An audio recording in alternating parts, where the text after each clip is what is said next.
अस्सलाम वालेकुम स्टूडेंट्स, कैसे हैं आप सब। आज का हमारा टॉपिक है एंडोप्लाज्मिक रेटिक्यूलम। लेट्स सी कि एंडोप्लाज्मिक रेटिक्यूलम का मतलब क्या होता है। Endoplasmic, the meaning of endo is inside, plasmic means inside the cell, यानी साइटोप्लाज्म की बात हो रही है।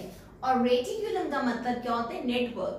तो एंडोप्लाज्मिक रेटिक्यूलम का क्या मतलब हुआ, this is the network inside the cell. अच्छा, अब ये जो नेटवर्क है ये कहां से शुरू होता है और कहां पे खत्म होता है। This network of interconnected channels extending from nuclear membrane to plasma membrane, यानी किसकी एक्सटेंशन है, न्यूक्लियर मेम्ब्रेन की। और न्यूक्लियर मेम्ब्रेन से स्टार्ट होकर ये कहां तक फैलता हुआ जाता है, towards the plasma membrane. Let's talk about किन सेल्स में होता है और किन में नहीं होता। It is absent in prokaryotic cell, as you know. All membrane-bound structures or organelles are absent in prokaryotic cell. And if we talk about the eukaryotic cell, it is present in all kind of eukaryotic cell, whether it is the fungal cell, plant cell, or animal cell. If we talk about the number of the endoplasmic reticulum, this is more in the active cell, and its number is less in the inactive cells. And if we talk about the shape, its shape is vary in different kind of cells. If we talk about the structural organization, we can see the flat cisternae, tubular cisternae, and vesicles in endoplasmic reticulum. Let's see the diagram of endoplasmic reticulum. This is the diagram of endoplasmic reticulum. You can notice here this is the double membrane of nucleus, inner membrane, outer membrane. Outer membrane extend out in the flattened sacs. ये जो आपको flattened sacs नजर आ रहे हैं, इनके लिए हम term use करते हैं cisternae. These are known as the cisternae. These cisternae are interconnected to each other and these are flattened. आप लोग एक और चीज नोटिस कर रहे होंगे कि इन cisternae के ऊपर आपको ये granular structures नजर आ रहे हैं. These granular structures are basically another organelle and that is ribosome.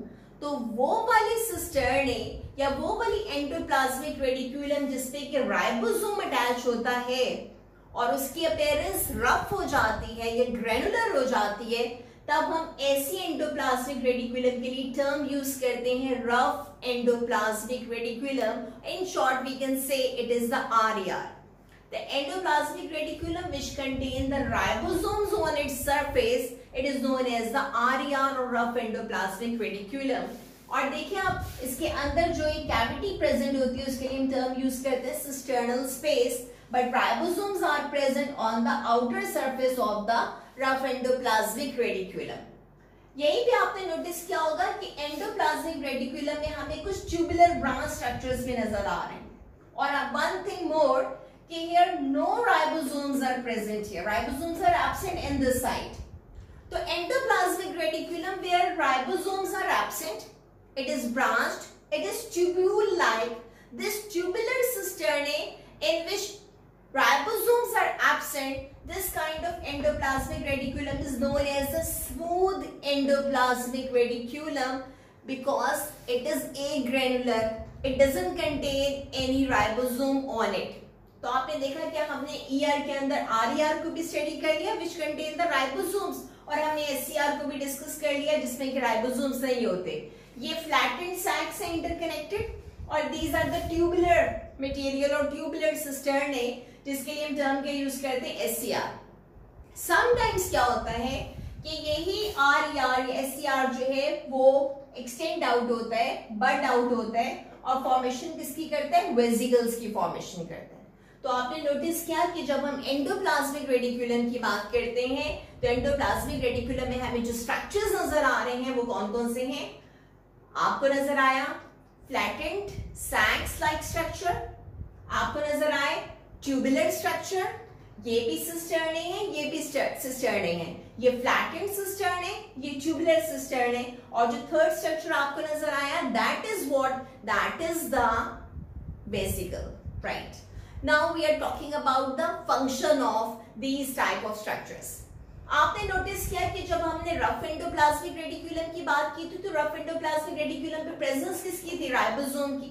As you people all know, the function of ribosome is the protein synthesis. इसका मतलब कि RER किस चीज में इन्वॉल्व है? It is involve in the synthesis of protein. This is the first function of the RER। जब ये protein synthesise कर लेता है तो इसका काम क्या है कि इस प्रोटीन को पैक करके सेल के अंदर या सेल से बाहर जो है उसको ट्रांसपोर्ट करता है। तो सेकंड फंक्शन इसका क्या है? Transportation of protein.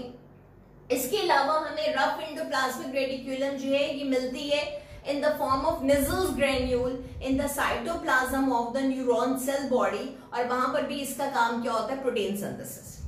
But when we talk about the smooth endoplasmic reticulum which is devoid of ribosome, उसमें राइबोसोम नहीं है, तो इसका क्या काम है? ये क्या प्रोड्यूस कर रहा है? ये काम कर रहा है लिपिड मेटाबॉलिज्म में। Lipid, cholesterol, oils, fats, steroids, इन सब की फॉर्मेशन जो है वो किसकी जिम्मेदारी है? स्मूथ एंडोप्लाज्मिक रेटिक्यूलम की। ये उन सेल्स में ज्यादा होगा जो कि लिपिड रिलेटेड है, जिन्होंने लिपोइड मटेरियल बनाना होता है। उन सेल्स के अंदर किसका अमाउंट ज्यादा होता है? स्मूथ एंडोप्लाज्मिक रेटिक्यूलम का।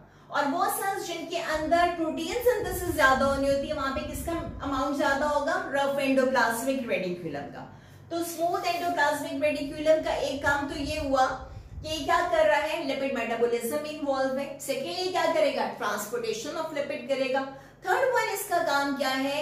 ये मसल कॉन्ट्रैक्शन में भी हेल्प करता है। How it helps in the muscle contraction? कहा यह जाता है कि मसल सेल्स के अंदर स्मूथ एंडोप्लाज्मिक रेटिक्यूलम कैल्शियम को डिपॉजिट करता है, कैल्शियम को स्टोर करता है, और जैसे ही नर्व इंपल्स आता है कैल्शियम गेट्स ओपन होते हैं, कैल्शियम रिलीज होती है और ये हेल्प करता है फिर मसल कॉन्ट्रैक्शन के अंदर। इसके अलावा स्मूथ एंडोप्लाज्मिक रेटिक्यूलम का एक और काम क्या है? ये डिटॉक्सिफाई करता है टॉक्सिक मटेरियल्स को, जो भी टॉक्सिक ड्रग्स होती हैं लिवर सेल्स के अंदर। नॉर्मली क्या करता है? It adds the hydroxyl group in that kind of the toxic material और उसको वाटर सॉल्युबल कर देते हैं, जिसकी वजह से वो बॉडी से इजीली फ्लश आउट किया जा सकता है। Let's talk about the structure organisation. Diagram हमने देख ली, चले अब उन पॉइंट्स को रिलेट कर लेते हैं। ER कंसिस्ट करता है फ्लैट सिस्टर्ने पर, ट्यूबुलर सिस्टर्ने और वेसिकल्स पर। अभी हमने डायग्राम में देखा, अभी आप डायग्राम में नोटिस भी कर रहे होंगे। फ्लैटेंड सैक्स जो कि एक्सटेंड होती हैं न्यूक्लियर मेम्ब्रेन से प्लाज्मा मेम्ब्रेन तक, उनमें कैविटी जो होती है उसके लिए हम टर्म यूज करते हैं ल्यूमेन, और ये कंसिस्ट करते हैं जिसके ऊपर राइबोसोम यानी कि इनके ऊपर राइबोसोम्स अटैच होते हैं। ट्यूबुलर सिस्टर्ने ब्रांच्ड होते हैं, प्लाज्मा मेम्ब्रेन के करीब होते हैं, इनमें भी ल्यूमेन होती है, इनकी ल्यूमेन वाइडर होती है as compare to the flat cisternae, and they are devoid of ribosome, इनमें राइबोसोम्स नहीं होते। वेसिकल्स जब कभी भी एंडोप्लाज्मिक रेटिक्यूलम बॉटम्ड होती है तो वो फॉर्म करती है वेसिकल्स को, जिसके थ्रू ये लिपिड्स को या प्रोटीन्स को ट्रांसपोर्ट करती है फ्रॉम द सेल आउटवर्ड और inward. Now we are talking about the morphological forms. अगर हम morphological forms को डिस्कस करें तो एंडोप्लाज्मिक रेटिक्यूलम 2 फॉर्म्स में प्रेजेंट होता है, rough endoplasmic reticulum and smooth endoplasmic reticulum. अभी हमने डिस्कस कर लिया इसको with the help of diagram, अब आपके सामने रिटन फॉर्म में भी प्रेजेंट है। रफ एंडोप्लाज्मिक रेटिक्यूलम को रफ क्यों कहा जाता है? क्योंकि इसमें राइबोसोम्स होते हैं, दिस इज ग्रैन्युलर, ये प्रोटीन सिंथेसिस में इन्वॉल्व है, ये हेल्प करता है ट्रांसपोर्टेशन ऑफ प्रोटीन के अंदर, और इसके अलावा न्यूरॉन में प्रेजेंट होते हैं in the form of Nissl granule। When we talk about the smooth endoplasmic reticulum, ये आपके सामने है, जिसमें कि राइबोसोम्स प्रेजेंट नहीं होते, इसके लिए हम टर्म यूज करते हैं ए granular.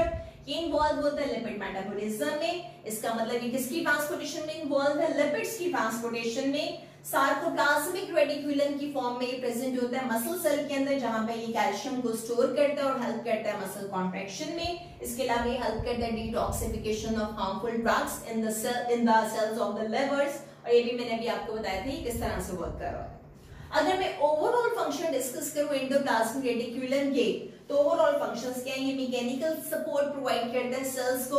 I think this is the largest organelle in the cell, जो कि एक्सटेंड आउट होता है न्यूक्लियर मेम्ब्रेन से, और कहां तक फैलता हुआ जाता है? Towards the plasma membrane. Secondly ये हेल्प करता है ट्रांसपोर्टेशन ऑफ मटेरियल में इनसाइड द सेल और आउटसाइड द सेल, और इसके अलावा ये इंक्रीज करता है सरफेस एरिया फॉर रिएक्शंस, ताकि ज्यादा से ज्यादा सरफेस एरिया हो जिसमें कि रिएक्शंस जो है वो कंडक्ट हो सकें। And the last thing, this is a site for the new membranes. जितने भी मेम्ब्रेन्स होती हैं वहां पर दो चीजों की जरूरत होती है, the one is the protein and the other one is lipid. और आपने भी नोटिस किया कि आर फॉर्मेशन करता है प्रोटीन की, एससीआर फॉर्मेशन करता है लिपिड की। इसका मतलब कि वो जगह है जहां पे कि न्यू मेम्ब्रेन सिंथेसिस हो सकती है। तो स्टूडेंट्स, आई होप कि आपको आज का लेक्चर समझ में आ गया होगा, कोई प्रॉब्लम नहीं हुई होगी। But if you feel any problem you can ask me in the comment section. अपना ख्याल रखिएगा, सब्सक्राइब करना, लाइक करना ना भूलिएगा। अल्लाह हाफिज।